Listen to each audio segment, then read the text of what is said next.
my music is personal, like purposefully nostalgic because I suppose because I'm so influenced by older films. Really, I prefer older music, and also I think there is a slight link to my sort of childhood in terms of the almost dreamlike wonder in a way of being a kid and sort of like bright lights, big city type thing, really. So there's I mean, I think mainly the main thing is probably the sort of dreamlike element of it. It's the dreamlike state, really. That's what I sort of always try and do with my records.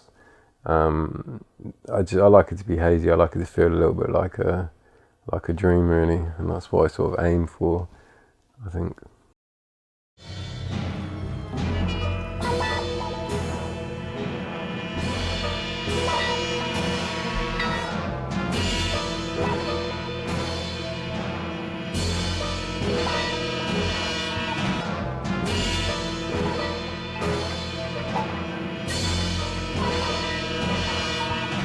I was really obsessed with Amelie when I was younger, the film, and that music influenced me as well. So during that period, I was sort of making that sort of toy instrument, sort of melodic sort of music. So I think musically I've always been influenced by films.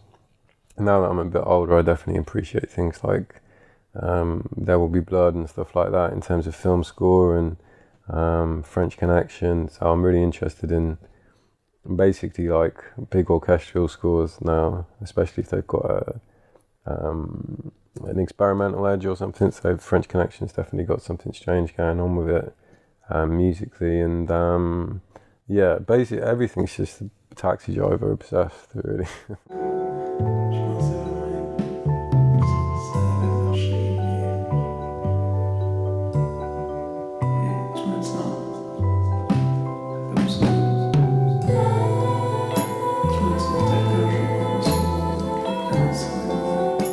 The record is sort of a homage to Killing of a Chinese Bookie, which is like a 1960s, 70s, I think, film by like a crime film by John Cassavetes. I love all them films from the 70s, the French Connection and Taxi Driver and those types of films. They always got such a good soundtrack, and I just really wanted to sort of pick a title that sort of gave a little nod to one of them, and I always really loved that title, so it's a little nod to that, basically.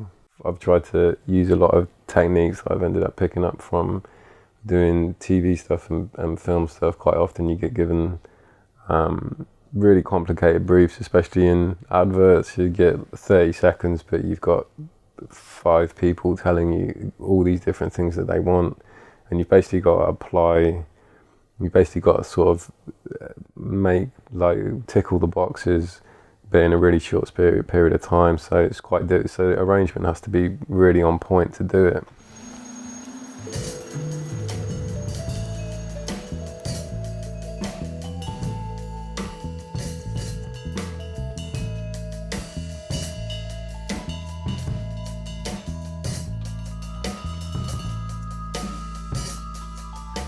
There's even references to things like Pixies and stuff like that, Daniel Johnson and stuff like that. So there's that sort of heartfelt singer-songwriter, sort of emotive sort of thing. And then there's also like my sort of current obsession with Bernard Herrmann, the Psycho soundtrack and Taxi Driver, and I've always loved like Miles Davis, so there's influences of jazz on there as well. And then I'm definitely getting really I mean, I've been a massive Tom Waits fan for years and years, so he's always plays a little bit of a role in the music that I make.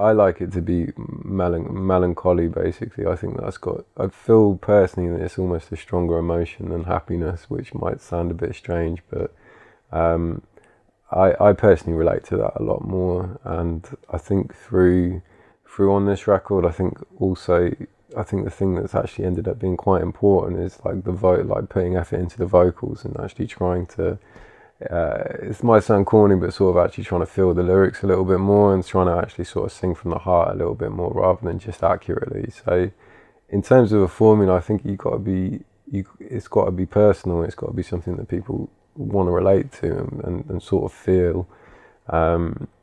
But also it's got to just be catchy and good, and you can go the other way. It can be something that people have to listen to several times, and it's got lots of different layers to it. But I think I tried personally on this record to have both of those. So there's accessible songs, and then there's stuff which is maybe you might have to listen to a little bit more.